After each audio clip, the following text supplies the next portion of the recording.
Numbers, chapter 18. Yahweh said to Aaron, "You and your sons and your father's house with you shall bear the iniquity of the sanctuary, and you and your sons with you shall bear the iniquity of your priesthood. Bring your brothers also, the tribe of Levi, the tribe of your father, near with you, that they may be joined to you and minister to you. But you and your sons with you shall be before the tent of the testimony. They shall keep your commands and the duty of the whole tent. Only they shall not come near to the vessels of the sanctuary and to the altar, that they not die, neither they nor you. They shall be joined to you and keep the responsibility of the tent of meeting, for all the service of the tent. A stranger shall not come near to you. You shall perform the duty of the sanctuary and the duty of the altar, that there be no more wrath on the children of Israel.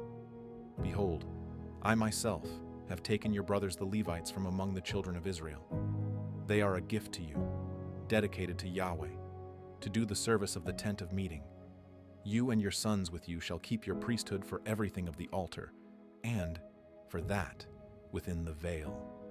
You shall serve. I give you the service of the priesthood as a gift. The stranger who comes near shall be put to death." Yahweh spoke to Aaron, "Behold, I myself have given you the command of my wave offerings, even all the holy things of the children of Israel. I have given them to you by reason of the anointing, and to your sons as a portion forever. This shall be yours of the most holy things from the fire, every offering of theirs, even every meal offering of theirs, and every sin offering of theirs, and every trespass offering of theirs, which they shall give to me, shall be most holy for you and for your sons. You shall eat of it like the most holy things. Every male shall eat of it. It shall be holy to you. This is yours too, the wave offering of their gift, even all the wave offerings of the children of Israel. I have given them to you and to your sons, and to your daughters with you, as a portion forever. Everyone who is clean in your house shall eat of it. I have given to you all the best of the oil, all the best of the vintage, and of the grain, the first fruits of them, which they give to Yahweh. The first ripe fruits of all, that is in their land, which they bring to Yahweh, shall be yours. Everyone who is clean in your house shall eat of it. Everything devoted in Israel shall be yours. Everything that opens the womb of all flesh which they offer to Yahweh, both of man and animal, shall be yours. Nevertheless, you shall surely redeem the firstborn of man, and you shall redeem the firstborn of unclean animals. You shall redeem those who are to be redeemed of them from a month old according to your estimation, for 5 shekels of money, according to the shekel of the sanctuary, which weighs 20 gerahs. But you shall not redeem the firstborn of a cow, or the firstborn of a sheep, or the firstborn of a goat. They are holy. You shall sprinkle their blood on the altar, and shall burn their fat for an offering made by fire, for a pleasant aroma to Yahweh. Their meat shall be yours, as the wave offering breast, and as the right thigh, it shall be yours. All the wave offerings of the holy things which the children of Israel offer to Yahweh, I have given you and your sons and your daughters with you as a portion forever. It is a covenant of salt forever before Yahweh to you and to your offspring with you. Yahweh said to Aaron, "You shall have no inheritance in their land, neither shall you have any portion among them. I am your portion, and your inheritance among the children of Israel.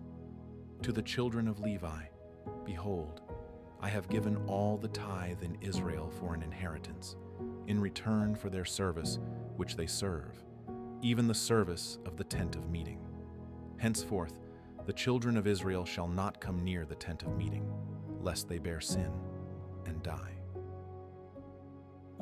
But the Levites shall do the service of the tent of meeting, and they shall bear their iniquity. It shall be a statute forever throughout your generations. Among the children of Israel, they shall have no inheritance, for the tithe of the children of Israel, which they offer as a wave offering to Yahweh. I have given to the Levites for an inheritance. Therefore I have said to them, among the children of Israel they shall have no inheritance. Yahweh spoke to Moses, saying, Moreover, you shall speak to the Levites and tell them, when you take of the children of Israel the tithe which I have given you from them for your inheritance, then you shall offer up a wave offering of it, for Yahweh, a tithe of the tithe. Your wave offering shall be credited to you as though it were the grain of the threshing flow. Thus you also shall offer a wave offering to Yahweh of all your tithes, which you receive of the children of Israel. And of it you shall give Yahweh's wave offering to Aaron the priest.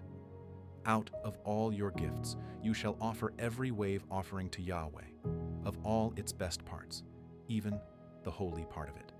Therefore you shall tell them, when you heave its best from it, then it shall be credited to the Levites as the increase of the threshing flow. You may eat it anywhere, you and your households, for it is your reward in return, for your service in the tent of meeting. You shall bear no sin by reason of it, when you have heaved from it its best. You shall not profane the holy things of the children of Israel, that you not die. Numbers, chapter 19. Yahweh spoke to Moses and to Aaron, saying, This is the statute of the law which Yahweh has commanded. Tell the children of Israel to bring you a red heifer without spot, which is no defect, and which was never yoked. You shall give her to Eleazar, the priest, and he shall bring her outside of the camp, and one shall kill her before his face. Eleazar the priest shall take some of her blood with his finger, and sprinkle her blood toward the front of the tent of meeting 7 times. One shall burn the heifer in his sight, her skin, and her meat, and her blood, with her dung shall he burn. The priest shall take cedar wood, hyssop, and scarlet, and cast it into the middle of the burning of the heifer. Then the priest shall wash his clothes, and he shall bathe his flesh in water, and afterward he shall come into the camp, and the priest shall be unclean until the evening. He who burns her shall wash his clothes in water, and bathe his flesh in water, and shall be unclean until the evening. A man who is clean shall gather up the ashes of the heifer, and lay them up outside of the camp in a clean place. And it shall be kept for the congregation of the children of Israel for use in water for cleansing impurity. It is a sin offering. He who gathers the ashes of the heifer shall wash his clothes and be unclean until the evening. It shall be to the children of Israel and to the stranger who lives as a foreigner among them, for a statute forever. He who touches the dead body of any man shall be unclean 7 days. He shall purify himself with water on the 3rd day, and on the 7th day he shall be clean. But if he doesn't purify himself the 3rd day, then the 7th day he shall not be clean. Whoever touches a dead person, the body of a man who has died, and doesn't purify himself, defiles Yahweh's tabernacle, and that soul shall be cut off from Israel. Because the water for impurity was not sprinkled on him, he shall be unclean. His uncleanness is yet on him. This is the law when a man dies in a tent.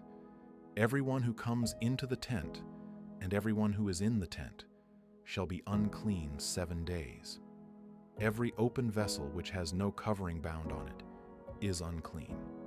Whoever in the open field touches one who is slain with a sword, or a dead body, or a bone of a man, or a grave, shall be unclean 7 days. For the unclean, they shall take of the ashes of the burning of the sin offering, and running water shall be poured on them in a vessel.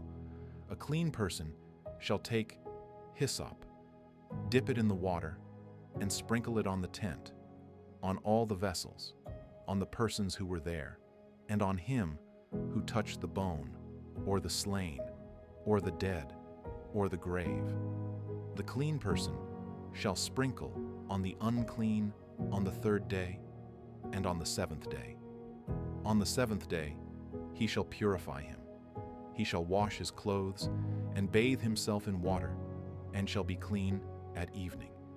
But the man who shall be unclean and shall not purify himself, that soul shall be cut off from among the assembly, because he has defiled the sanctuary of Yahweh. The water for impurity has not been sprinkled on him. He is unclean. It shall be a perpetual statute to them. He who sprinkles the water for impurity shall wash his clothes, and he who touches the water for impurity shall be unclean until evening. Whatever the unclean person touches shall be unclean, and the soul that touches it shall be unclean until evening.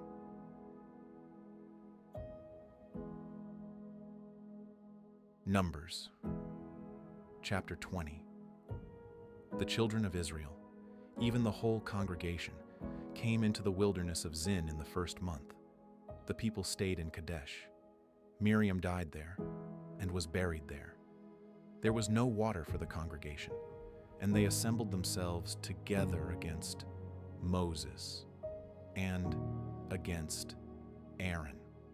The people quarreled with Moses and spoke, saying, "We wish that we had died when our brothers died before Yahweh.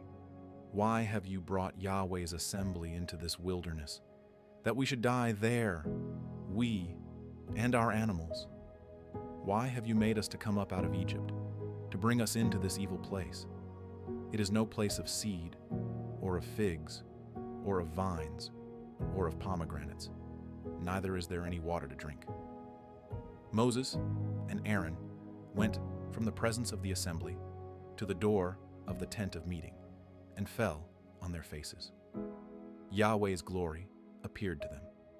Yahweh spoke to Moses, saying, "Take the rod and assemble the congregation, you and Aaron your brother, and speak to the rock before their eyes, that it pour out its water. You shall bring water to them out of the rock, so you shall give the congregation and their livestock drink."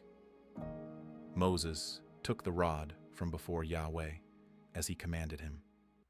Moses and Aaron gathered the assembly together before the rock, and he said to them, "Hear now, you rebels. Shall we bring water out of this rock for you?" Moses lifted up his hand and struck the rock with his rod twice, and water came out abundantly. The congregation and their livestock drank.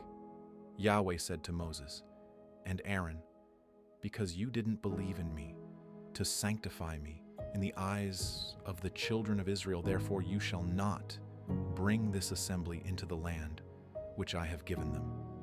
These are the waters of Meribah, because the children of Israel strove with Yahweh, and he was sanctified in them."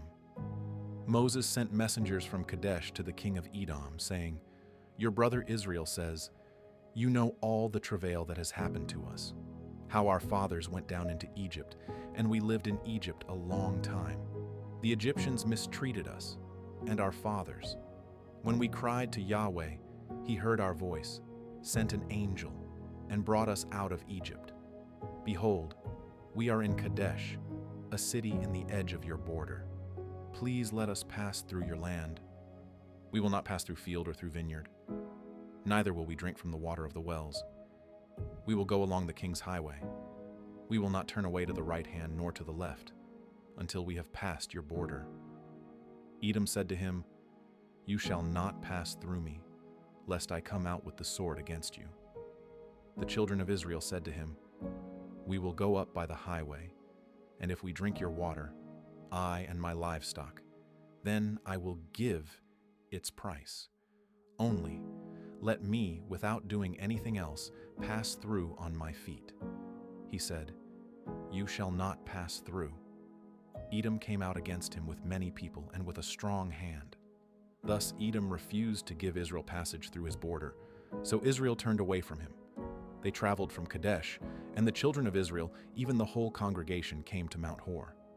Yahweh spoke to Moses and Aaron in Mount H, saying, "Aaron shall be gathered to his people, for he shall not enter into the land which I have given to the children of Israel, because you rebelled against my word at the waters of Meribah. Take Aaron and Eleazar his son, and bring them up to Mount Hor, and strip Aaron of his garments, and put them on Eleazar his son. Aaron shall be gathered, and shall die there." Moses did as Yahweh commanded. They went up onto Mount Hor in the sight of all the congregation. Moses stripped Aaron of his garments, and put them on Eleazar his son. Aaron died there on the top of the mountain, and Moses and Eleazar came down from the mountain. When all the congregation saw that Aaron was dead, they wept for Aaron 30 days, even all the house of Israel.